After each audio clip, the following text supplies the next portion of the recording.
An early morning flight saw us arrive at Bangkok Suvarnabhumi Airport, an airport I had flown into many times before.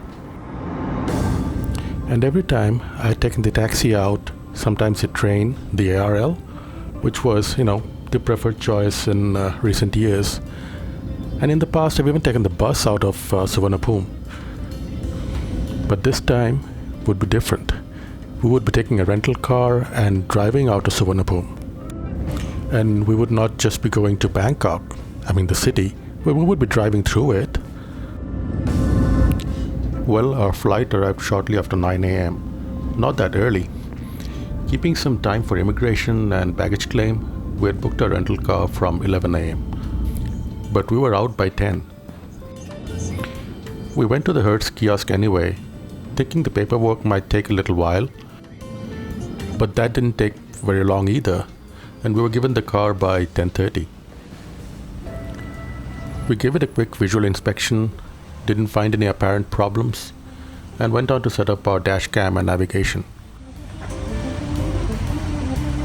Okay. We headed out to the Seaside Expressway as directed by Google Maps. I had studied this route a little beforehand, but Google kept switching back and forth between a few different routes to avoid traffic, so we weren't really sure which way we would eventually be taking.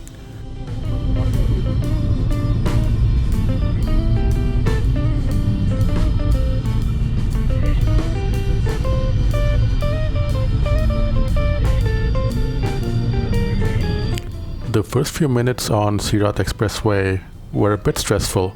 I knew there were quite a few exits and you had to be in the right lane to take them or to avoid taking them. The road signs were in English, but, they're only helpful if you know the places on the signs. Initially, some of them would just say Bangkok, which made it easy. But as we actually got closer to the city, they would just have the names of various places or areas within Bangkok. I knew some of them, and otherwise there were landmarks, buildings like the Bangkok Sky Tower that would give me an idea of which general direction we were headed. Here you can see me making a last moment lane change to avoid getting into the electronic toll collection lanes. Rental cars in Thailand typically don't have the electronic toll collection hardware, so we had to stick to the cash-only lanes for tolls. This is from our dash cam, and as you can see, in the hurry of mounting the dash cam and getting everything ready, we missed to get the correct angle for the camera, and it was pointing at the sky. Still not too bad, and we would be correcting it later in the day. Also, as you can see, the time, it's still India time. I thought I had synced the dash cam clock with my phone, but maybe I missed it. But even that gets corrected later in the day.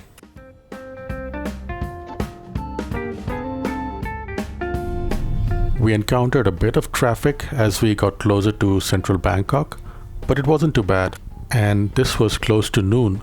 I know Bangkok traffic can be really bad in the rush hours. Even on the expressways, I remember being stuck on a bus for, I think, 3 or 4 hours right on the expressway. That was on a Friday evening, and we were barely moving. But that was almost 20 years ago. Maybe things have improved now?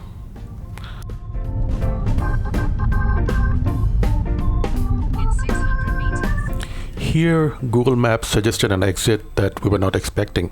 We were expecting to continue straight on the Seaside Expressway towards the Victory Monument and then take a left, still be on the Seaside Expressway all the way up to the Rama 9 bridge. But to avoid traffic, Google Maps took us on the Chelem Mahanakhon Expressway. We still had a bit of traffic initially, but later it eased up.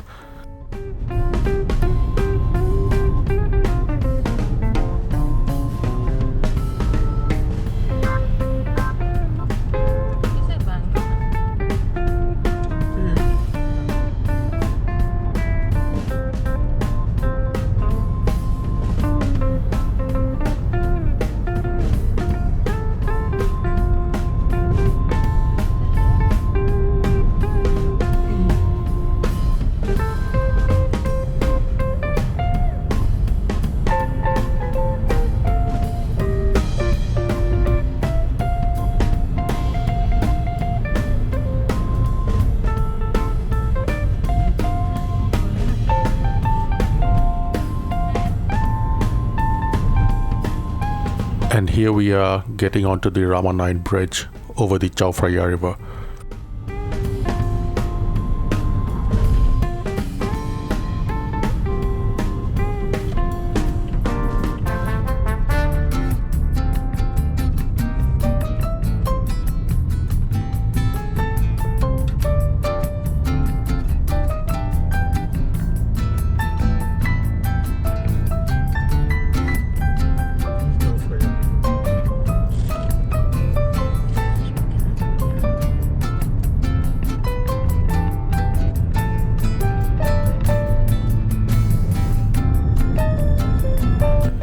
This is on the other side of the river, and for a while, heading out of the urban areas of Bangkok, it was a little chaotic.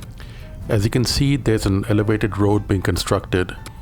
So with the construction areas, the lanes not being clearly marked in some areas, and an overall heavy volume of traffic, kept things relatively chaotic for a while.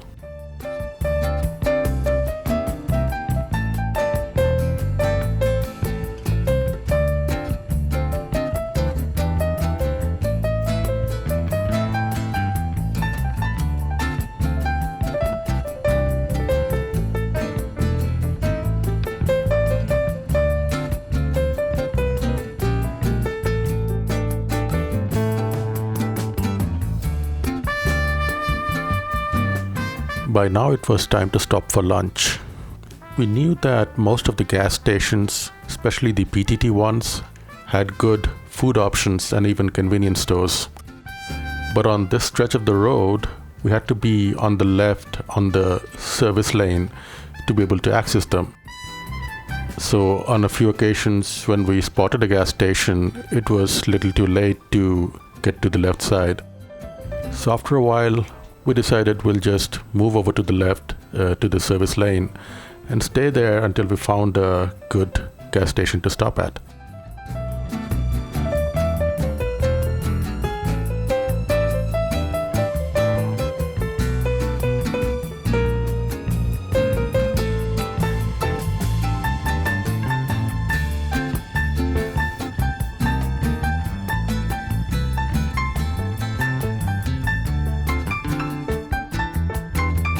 So this is where we stopped. Not at the McDonald's, but a very local Thai restaurant. English was not really spoken here, but we managed with my very basic Thai. They only had 2 dishes as I understood, the Hainanese chicken rice and a pork version of it. We went with the pork. This was our first experience of Thai food during this trip, and this was delicious. And we really loved having it at this local restaurant, pretty much in the middle of nowhere. We then went to the convenience store there and stocked up on some snacks and some much needed caffeine boost. After that, the roads opened up and we were able to do some relaxed driving.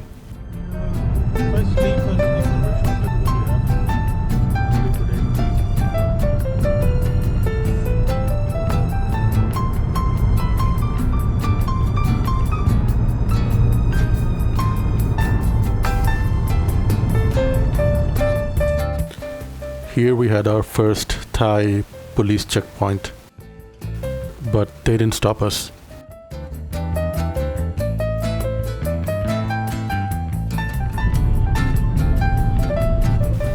Here you can see us pass underneath the runway of the Hua Hin Airport.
We were now pretty much in the town of Hua Hin, pretty close to our hotel. Oh, did you notice something? Somewhere along the way, we noticed that our car had Apple CarPlay, so we no longer had to keep our phone mounted on the windshield.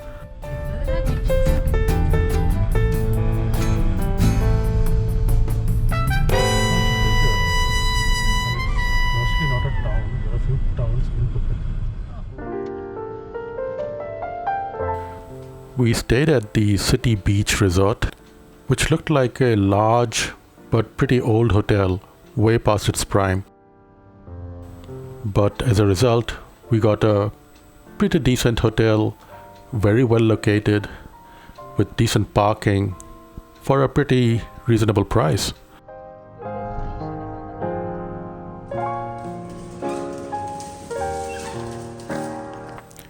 We checked in and got some rest for a couple of hours.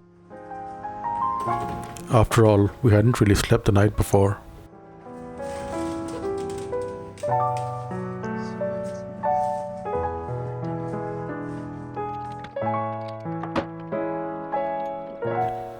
In the evening, we stepped out and went out towards Hua Hin Beach, which was a short walk away.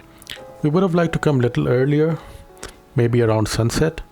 Not that you can see the sunset from the east coast, but by the time we reached, it was pretty dark. As always, the camera makes it look brighter than it actually was.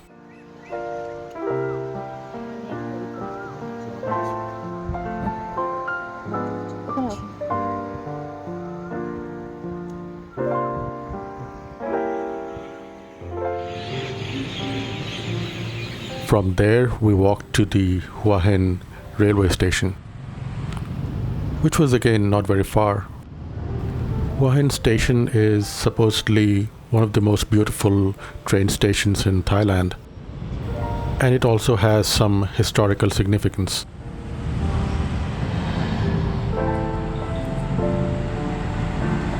Did you see that pickup truck?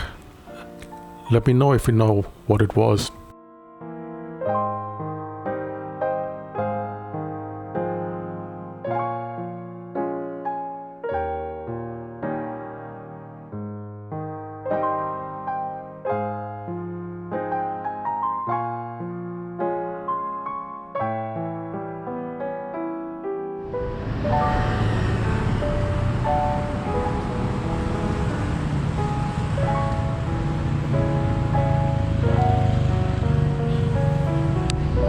After the station, we walked over to the Hua Hin night market. There were some good restaurants there as well for dinner, but we found them a little too chaotic, and the prices were also a little on the higher side.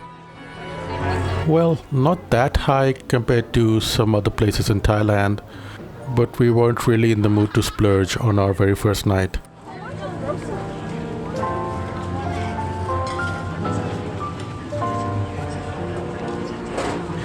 So we found a regular restaurant instead, little away from the night market.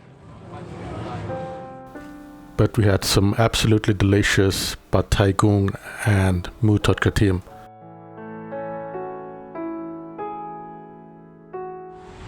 I think you're not on the right road. So with that, the first day comes to a close.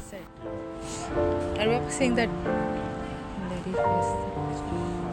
Catch us on the next one where we drive further south and have some interesting events along the way. Bye bye for now.